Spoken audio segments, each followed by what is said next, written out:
Le rival politique ultime de Trump émerge, la déclaration de guerre de Newsom. This is the conversation that Donald Trump tried to cancel. Don't miss it, 11:30 Pacific. Thank you to our Pacific time viewers. In fact, this is a different conversation in the West's defense. It was the privately run USA House, which is endorsed by the State Department, funded by big American companies, which did pull an event with you with Fortune yesterday. And I guess I wondered to begin with, what does that tell you about the way the U.S. private sector, which is really very heavily represented here, so you're going to get me in trouble right off the bat. Political moment. I looked at I admit, looking at the list, McKinsey and Microsoft and a few California companies. So what the hell are they even talking about? But it's indicative, I think, of America. For those of you who are not American, it gives you a sense of what we're up against and what's happening across my country and what happened here in Davos. I was going to speak last night. It was a well-established event at the USA House. Simple conversation, discussion. After Trump's speech, they made sure that I didn't. They made sure it was canceled. And that's what's happening in the United States of America. Freedom of expression, freedom of assembly, freedom of speech. It's America in reverse. They're censoring historical facts. They're rewriting history. They're censoring books, 340 books, libraries, and in schools, banned in the United States of America. You're watching institutions. Any institution of independent thinking is under assault and attack by the Trump administration. You're seeing what's playing out in the streets of American cities, what played out in California, the second largest city in the United States of America. 4,000 National Guard were federalized. 700 active duty Marines were not sent overseas. They were sent to my largest city in the state of California. Masked men. Guy Greg Bovino, dressed up. It's as if he literally went on eBay and purchased SS garb. Greg Bovino, secret police, private army, masked men, people disappearing quite literally, no due process, windows being smashed, seatbelts on, being, literally just sort of cut off, people dragged in the streets, kids separated from families, knocking on doors, racially profiling American citizens. So is it surprising the Trump administration didn't like my commentary and wanted to make sure that I was not allowed to speak? No, it's consistent with this administration and their authoritarian tendencies. But forgive me, these are objective facts. But I would say this was not, just to be clear, this was a private enterprise endorsed by the State Department, but these are a lot of decisions are being made by private companies right now. This is, this is a capital. This is probably the central global gathering of CEOs. And I guess I wonder if you can give me a review of how you see these folks. And you know your way around this world. How you see those people behaving. Society becomes how we behave. We are our behaviors. We're not bystanders in this world. The world we're experiencing happened on our watch. So in the relationship to your question, yeah, they're complicit in some respects to this moment. Forgive me, you brought up a tweet, but part of my approach has been a little more aggressive than perhaps a lot of American politicians. I created a Patriot site. On the site, you can go. There are knee pads that are available to purchase. The last round of knee pads sold out, just as our law firms are selling out. Many American universities are selling out, and yes, many corporate leaders are selling out to this administration, selling out our values, selling out our future, selling out what makes America great, and it breaks my heart. And people need to stand up. People need to, courage of their damn convictions. We're the 250th anniversary. The United States of America this year. It's a 250th anniversary. The best of the Roman Republic, Greek democracy, co-equal branches of government, the rule of law, popular sovereignty. Tell me that reflects the America you read about today. There's no rule of law. It's the rule of dawn. I hope for Europeans, it's dawning on you. It's not the rule of law. You don't have co-equal branches of government. You have a supine Congress. You don't have a Speaker of the House. It doesn't exist.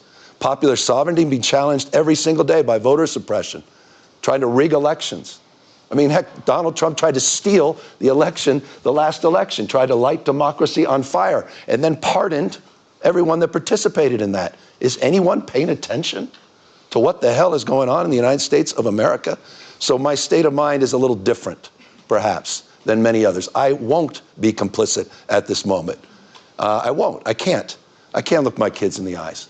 And so I'm just blessed that I get to represent a state that's larger than the size of 21 U.S. states combined. Where 27% of us are foreign-born, we practice pluralism. That's a word you haven't heard in America in a year. Where we dominate in every critical category in terms of energy and daring and entrepreneurialism and innovation. Look, give me a category. In California outperforms, fourth largest economy in the world. And so we can punch above our weight. We can come here with formal authority and a little moral authority. And I tell you, we need a little moral authority in our body politic in the United States of America today. Governor, how do you balance? Good morning, everybody. Sorry. Yeah. I figured we would.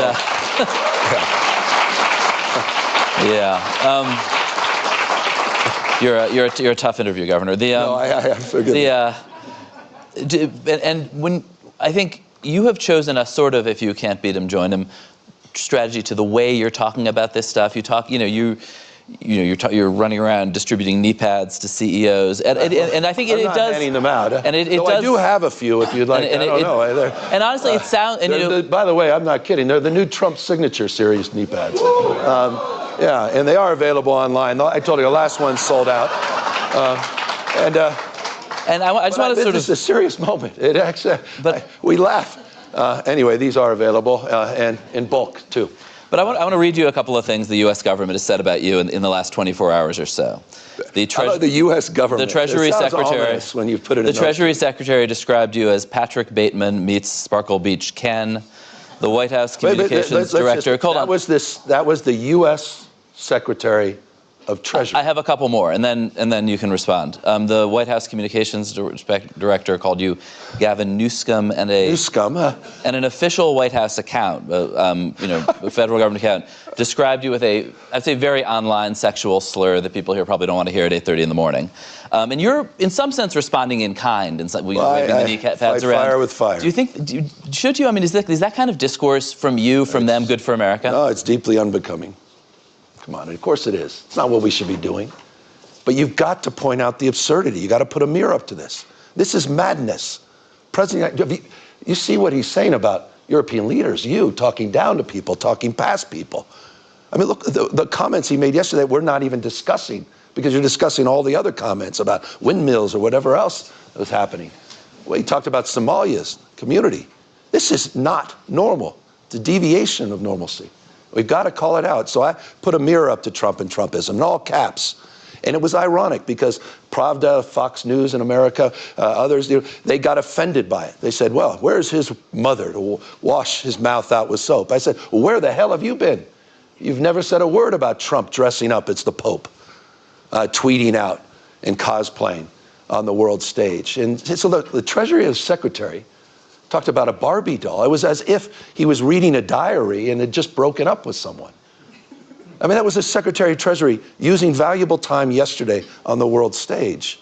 Thank you for not sharing that on the official White House account. We're deeply in their head. I think the affordability agenda appears to be, I'm living rent-free in the Trump administration's head. The most talked about speech here in Davos actually wasn't Donald Trump's address yesterday. It was the Canadian Prime Minister. Forgettable speech yesterday. It was Canadian Prime Minister Mark Carney the day before, who talked about, I don't know, in large terms, the middle powers, everybody except for China and the U.S. really had to adapt permanently to a world without American leadership. I guess I wonder, I mean, that's in some sense a pretty anti-American point of view. That's a view that America is gone from the world stage, that whether the next president is J.D. Vance, Gavin Newsom, somebody else, this isn't a deviation, as you said. This is permanent. Well, do you buy that? Do you buy Carney's point of view? I felt there was moments, and forgive me, I should be cautious making this statement. I don't want it to be overanalyzed. But when I was listening to the EU president speak, there were moments where I said, that used to be us. I remember that. So am I surprised by what Carney did? Quite the contrary. I thought it was, I had more leaders from the United States quietly, not publicly, not enough saying it publicly, the transcript of that speech saying, wow. They were, I mean, got in Trump's head yesterday. He brought it up. You know everything about Trump because it's what's not in the teleprompter. That tells you everything you need to know about where Trump's head is on things. It was incredibly effective. The markets were more effective. Markets. It's not Mother Nature. Thought of most powerful force on earth with Mother Nature, but it's the markets, particularly the Trump administration. Combine that with the comments of Macron, combine that with the EU commissioner, but the clarity that came from Prime Minister of Canada. But the fact that he went to China, came back with a deal, started introducing low-cost, high-quality electric vehicles, not made in Michigan, Detroit, but overseas into Canada. It says everything you know about the recklessness of America's foreign policy. Everything you need to know. You know it intimately, but it's a remarkable thing to break down 80-plus years of alliances. It takes decades and decades to build trust in organizations, the architecture of that. It takes weeks, tweets, hours, minutes sometimes, to destroy it. Destruction is not strength. The Trump administration is weakness masquerading as strength. And people need to understand that.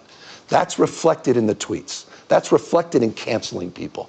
That's reflected in sending masked men into the American cities. It's reflected at this moment. So I respect what Carney did because he had courage of convictions. He stood up. And I think we need to stand up in America and call this out with clarity. We can lose our republic as we know it. Our country can become unrecognizable in a matter of months, just not years. It is code red, blinking red in the United States of America. So forgive me, I feel this with passion, some indignancy, as someone frankly has taken it for granted all of these years. And it's why I came here to Davos to call it out. And I wish there were more of us doing the same, because there are more of us. And on that, forgive me, I want you to know Donald Trump is an historic president. That's absolutely correct. He's historically unpopular in the United States of America. In every category, he's underwater. He will be remembered in years, not decades. He's not going to run again. Time of life denies that. Not a state of mind, but time of life. But we need to manifest that, and we need to do the hard work. And that hard work includes the difficult work of coming to Davos and calling that out. This is not where I want to be spending, I love you all, my time. Anyway, it's an extension of the conviction I feel about this moment. Talking a lot of people who, among other things, aren't American, maybe be concerned for America, but are making decisions about their own politics, their own countries. And what Carney's core point was, this is a rupture, this isn't an anomaly, and there's no going back. And do you think that, that a different American leader can bring? I think these relationships are in dormancy, they're not dead. I don't use those binary terms. Don't fall prey to that. That's a bit hyperbolic, and I'm prone to a little of that at times. Dormancy. We can look. He's an invasive species, Donald Trump. He's not. He is. He took over the Republican Party. They're just. He's got, a few of them. Lindsey Graham. Speaking of the knee pads. I'm sorry. This is tough stuff. It's tough stuff. I don't recognize these people any longer. I used to respect Lindsey. Lindsey, you think what I'm saying about Trump's tough? How about what Lindsey Graham said about Trump? How about the Secretary of State, Marco Rubio? Do you think... these are the same people. And this is why for things to change, we need to change. Do you think and that's why I'm changing my approach. And again, I'm grateful you all took the time. I suppose, do you think post-Trump there's a path back? Because you see this everywhere, the kind of insult politics that you're doing here, which you said you don't really enjoy it. You kind of seem to. Well, I'm just putting a mirror up. I was doing my 10-point plans before, and I don't think any of you would have been here this morning had I done that. Oh, they would have been here. No, because it wasn't working. No, everyone's trying to figure this guy out. How do you, a Mark Carney crowd. Yeah, but it's how do you communicate? How do you respond to this moment? And for me, it's about iteration. It's an entrepreneurial spirit. It's a very California mindset. You got to keep increasing the number of tries. And I was trying everything, wasn't working, wasn't breaking through. Democratic Party, writ large, wasn't breaking through. And we decided the only way to address Trump is quite literally to fight fire with fire. I did an initiative, Prop 50 in California. It was to reflect the fact that Donald Trump called an American politician and said in the middle of the decade to the governor of the state of Texas, I am entitled, Greg Abbott, to 5 seats, and I need you to redraw district lines, mid-year redistricting, to rig the 2026 election before one vote is cast. What the Trump administration expected we were going to do, as good Democrats do, we might write an op-ed. And we may, all go out and just say, this is just so wrong, and all of us would be applauding and say, yes, yes. And, as he's consolidating power. Instead, we went out and we redraw our maps. And we also drew a line in the sand. And I think that's what's required at this moment. And he cesses out weakness like no one else. That's his great strength. That's his gift. But you punch back. You fight fire with fire. You display conviction and strength. It's a different relationship. And so my relationship to this moment is reflected in that. I'm not naive.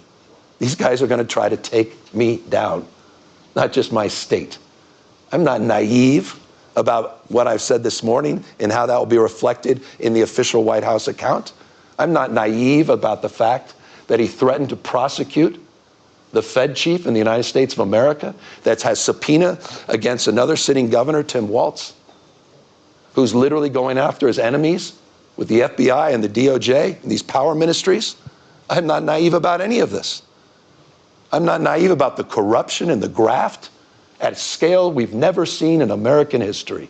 I'm not naive about folks writing billion-dollar checks to Witkoff, to Jared Kushner, for this new peace deal they're announcing today. I'm not naive about the fact that the President of the United States made $1.5 billion+ in the last 12 months, personally. How the hell are we putting up with this? We have to call this out. Unprecedented in American history. Happening in real time on our watch. We have to be held to a higher level, all of us, myself notably, to a higher level of accountability at this moment. I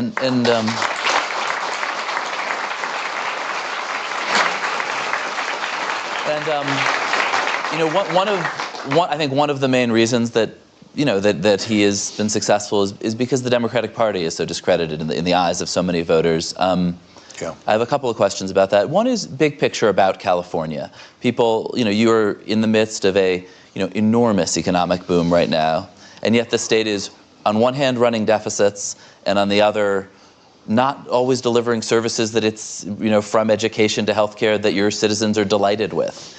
And I guess I wonder how are voters looking at California, looking at New York, looking at Chicago, supposed to say, yeah, this is the model we want? Well, I'm proud of my state. We have more Fortune 500 companies than any other state in America, more scientists, engineers, more Nobel laureates in my state than any other state in America, the finest system of higher public education in the world. We have 18% of the world's R&D, China 22%, Germany 21%, California 18% of the world's R&D. We're the center of the universe as it relates to AI. California is wonderful, but what about the governance? Well, the governance, we're one of the lowest uninsured rates in America. You mentioned healthcare.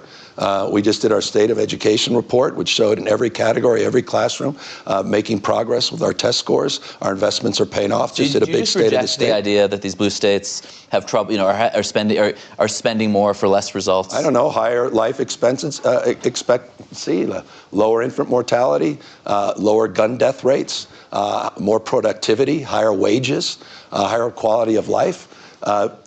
$83.1 billion. That was the net contribution that we provided to the federal government versus red state like Texas that was a taker state of $73.1 billion. So we're producing more and people are, I think, creating more opportunities. So look, are there problems? For instance, you're supporting the mayor of LA for re-election after these terrible fires that a lot of your citizens do feel was in part because of government mismanagement. Do you just reject that narrative that the government has anything to do with these things? I absolutely accept that we all should be held to a higher level of accountability in terms of our governance, and I think there's many areas of reforms that are necessary and so many areas of reforms that were underway. We can get into the specifics of any one of these issues, but the general notion that in the middle of winter with 100-mile-an-hour winds that were attached to a fire, that somehow, by the way, there were 16 major fires.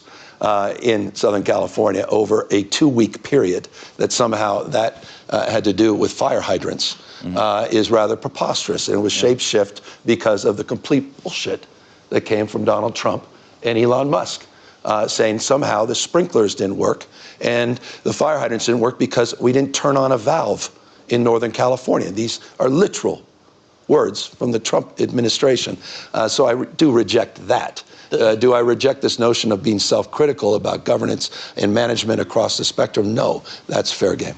And probably the biggest governance issue, policy issue, fueling right-wing parties in the United States around the country is immigration. And you know, I think liberal parties, again, in the U.S. and around the world, had a posture of welcoming immigrants that it just turned out a lot of Americans, a lot of Californians, but more Americans are unhappy with. Illegal immigration, the out-of-control border, but also it's the last issue on which Trump, though his numbers have been sliding, remained somewhat popular. And I guess I wonder, do you think that your party went too far, or that you went too far? And I think, for instance, you know, in extending Medi-Cal to the California healthcare program to undocumented immigrants. Like, do you? Well, two different I guess questions. On the big picture and the small picture, do you feel like you went too far? Two different questions. Do I believe in universal health care? Yes, regardless of pre-existing conditions, ability to pay, and your status. I campaigned on that, and we delivered on that, and I'm proud of that. We're one of 16 states to provide care to people regardless of their immigration status. By the way, we have universal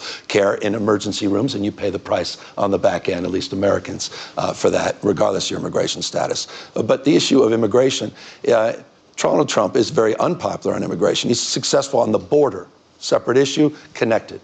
And yes, the Democratic Party failed in the last few years on the border. And yes, I was critical of that. And yes, I put our own National Guard on the border the day I got elected into office in 2019, sent 394 National Guard down to the border. And we were very, very pointed with the Biden administration that we were failing to deliver border security for a number of years. On the larger immigration issue, I happen to share the same old office of Ronald Reagan, governor of California, who decided in his last day in office at the White House, and he gave a love letter to immigrants from around the world. It was a love letter to America and what distinguishes America from the rest of the globe. He talked about Lady Torch, Lady Liberty's torch. And he talked about the vibrancy of newcomers, people coming all over the globe for riches and new beginnings, becoming Americans, and what defines our great nation. And that's the spirit that defines my mindset. Getting first-round draft choices around the rest of the world is what makes California so vibrant. It's because of that diversity, and it's because of people's willingness to dare and to match up with ideas and perspectives and backgrounds to come in to make a go of it, that has made California the 4th largest GDP in the world. But we have failed on the border, and Donald Trump is failing on immigration. His economic policy is not complicated. It's tariffs, which is a regressive tax. It's mass deportations, which is having a major impact on supply chains. And you've seen the American jobless rate.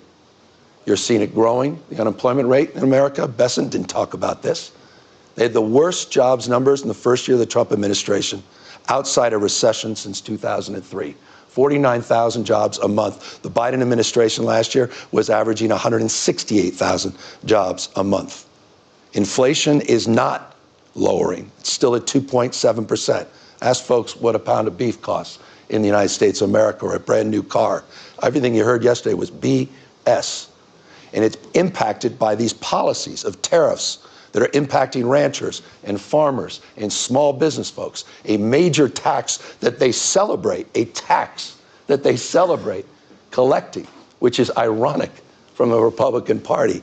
And the third leg of the stool is a massive tax cut away from the wealthy and the privileged, taxing now the burden on small businesses and working folks. That's the policy, easily described, of America's economic strategy. And it's a failed strategy, and the impacts of that strategy are being felt all throughout the United States of America, including my state that has been disproportionately impacted by these policies. So I'm very critical of those.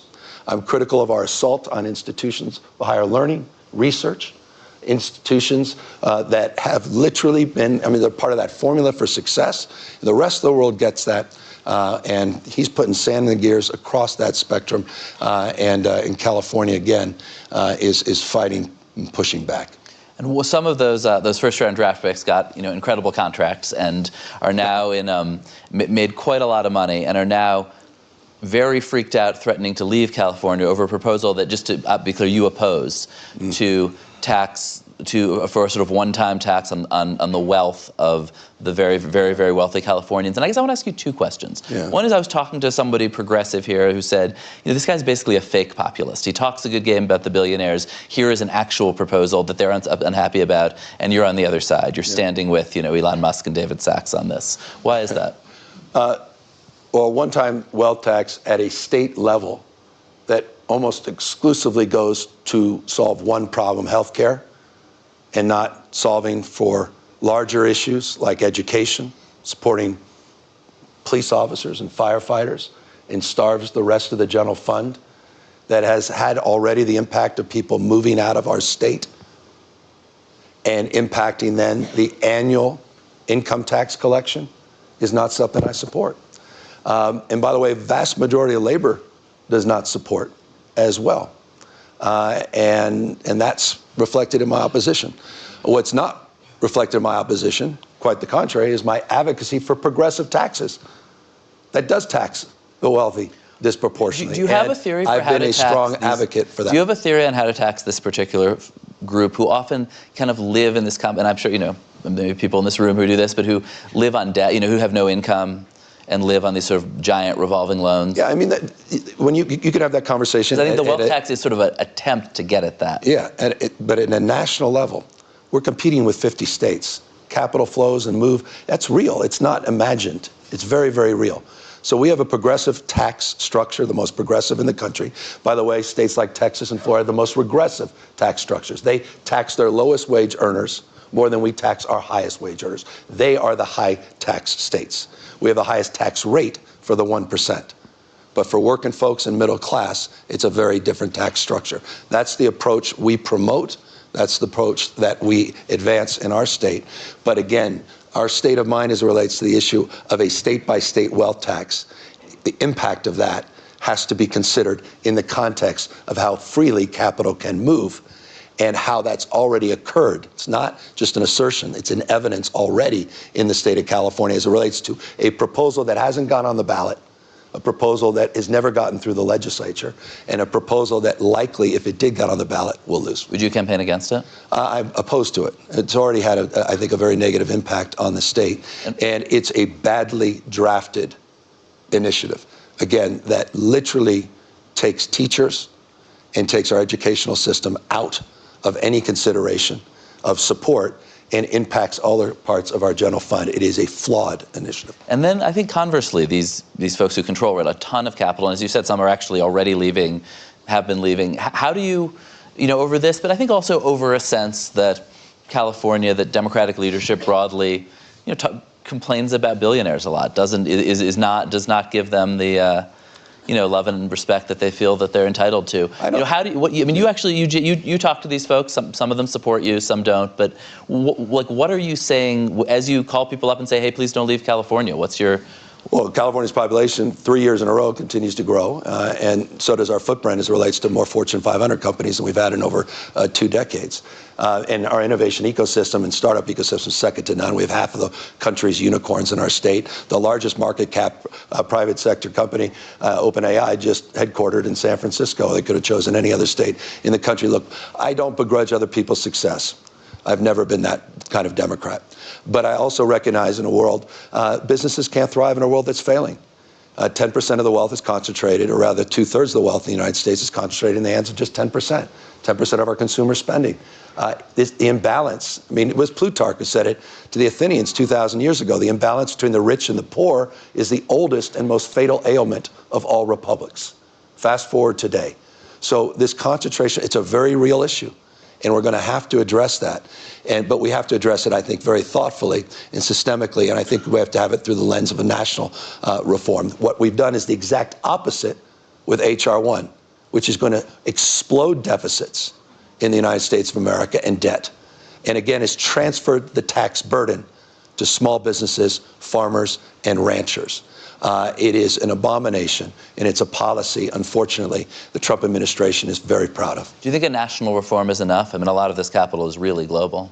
This is a challenge for all of us across the globe. And so the challenge is, do you have a redistribution mindset or a pre-distribution mindset? Do you have a progressive tax structure that can balance these things? And this is the iteration in the state of California, and this is our approximation. And I think California's figured it out in many respects. I mean, our entire entrepreneurial system is thriving in our state. We're, I think, found that balance. We had the highest contribution of venture capital last year in our history, $106 billion. 68% of it went back into the state of California, despite our progressive tax structure. Well, you know, from the tweets to Plutarch, thank you. Thank you so much, Governor. Thank you, guys. Thank you, everybody, for being here. Thank you. Ce site peut vraiment vous aider à améliorer votre compréhension écrite et orale de l'anglais. Grâce à l'IA, il découpe les phrases en segments faciles à comprendre. Vous pouvez régler la vitesse, mettre en pause ou revenir en arrière pour saisir chaque phrase. Le site propose des traductions dans 20 langues, rendant l'apprentissage plus simple. Il suffit d'entrer en nieste.com dans votre navigateur. Essayez-le dès maintenant.